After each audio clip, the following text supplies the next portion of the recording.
뱃사 역시 딸아이를 둔 한 사람의 엄마이죠. 육아 초기에 이렇게 본격적으로 논문을 읽기 전에 인터넷상에 이런저런 육아 정보들을 소비하고 소위 말하는 전문가라고 하는 분들의 말도 많이 들어보면서 어떤 방향이 정말 올바른 방향인지에 대해서 고민을 참 많이 했는데요. 진짜 각 분야 전문가들의 연구 자료들만을 가지고 오랫동안 공부하고 난 지금, 그리고 그것들을 가지고 육아를 꾸준히 해온 지금 제가 얻은 큰 깨달음은 바로 이것입니다. 아무리 전문가의 말이라도 함부로 믿지 말 것. 뇌피셜인 경우가 상당히 많음. 다미가 아직 어렸을 때 유튜브에서 영상을 하나 봤어요.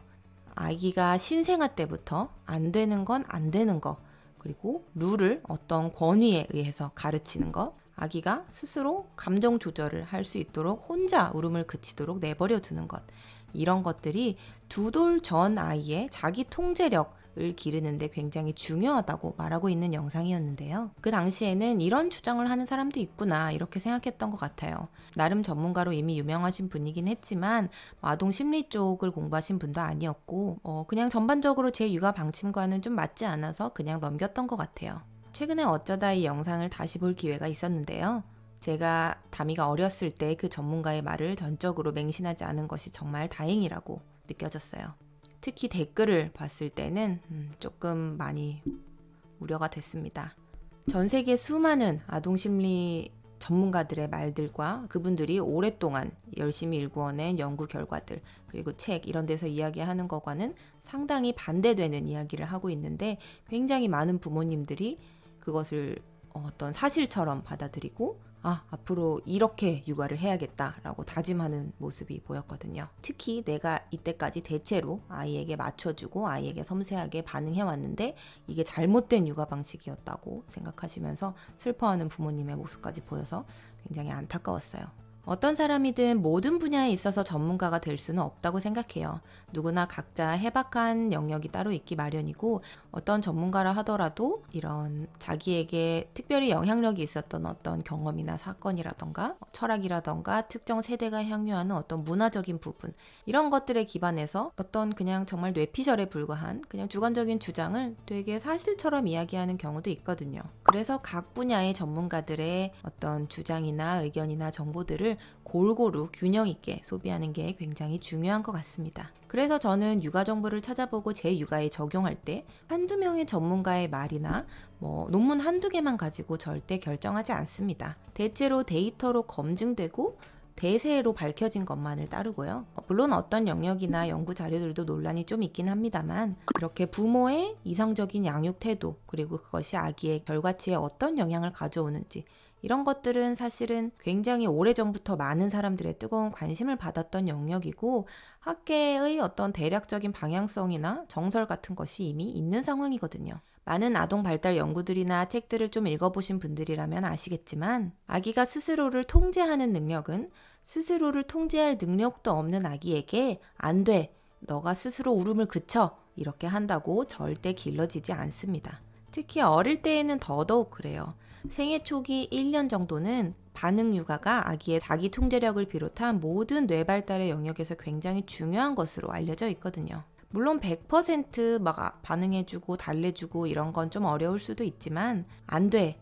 너가 알아서 울음을 그쳐. 이런 에피소드의 빈도수가 아이와의 일상 속에서 너무 높아지면 부작용이 따를 수 있기 때문에 조심하셔야 해요. 유전적으로 좀 리스크가 있는 아이들이라면 특히 자폐라던가 ADHD 등의 발현 가능성이 더 높아지는 것으로 알려져 있고요. 일반적인 아이들 역시 그런 좀 강압적이고 통제하는 육아 관행으로 득보다는 실이 훨씬 더 많습니다. 인지 발달에도 불리하고요. 어떤 사회 정서적인 발달, 좀 불안 수준, 비협조성, 문제 행동 이런 것들이요. 어린 아기들은 따뜻하고 긍정적이고 특히나 자기가 울거나 힘들어할 때 섬세하게 반응해주고 달래주는 부모님을 통해서 부모의 도움을 받아가면서 이런 것을 배웁니다. 감정은 통제 가능한 거구나.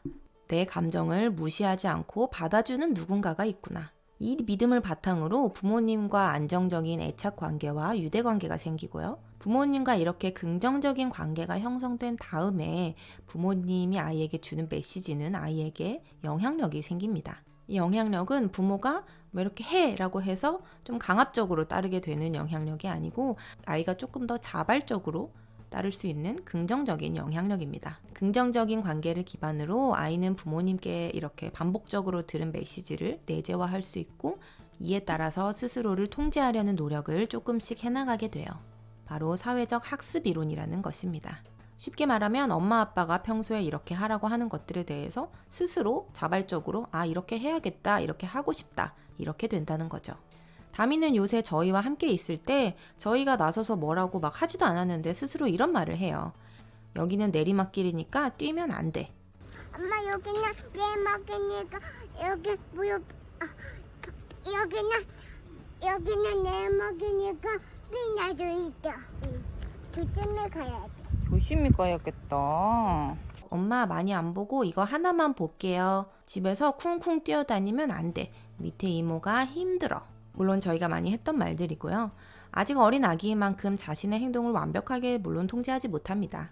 그런 기대를 가지시면 안 되고 어쨌든 스스로 자신을 좀 통제해 보려는 노력을 하기 위해서 일부러 자기가 먼저 이런 말을 뱉어보기도 하고 그러면서 또 부모님의 반응을 보고 부모님이 긍정적인 피드백을 여기다 주고 그러면 계속 또 이렇게 스스로를 통제해 보려는 노력에 동기부여가 생기게 되는 것입니다.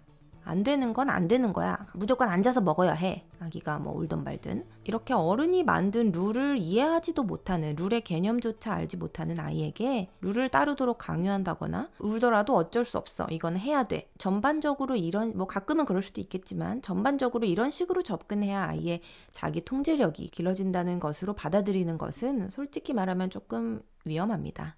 물론 육아 스타일은 개인의 선택의 영역이기 때문에 뭐 이렇게 하면 안 된다고 아무도 말할 수 없지만 적어도 이 분야에 대해서 많이 연구하신 분들이 이게 자기 통제력을 높이는 방법이다 라고 밝혀진 방법은 아니라는 거죠. 오히려 이런 식의 통제적이거나 좀 강압적인 혹은 좀 덜 섬세한 육아 관행은 오히려 자기 행동을 조절하고 싶어하는 자발적인 동기를 꺾고 좀 덜 협조적이고 더 반항적인 아이가 되게 할 수도 있어요.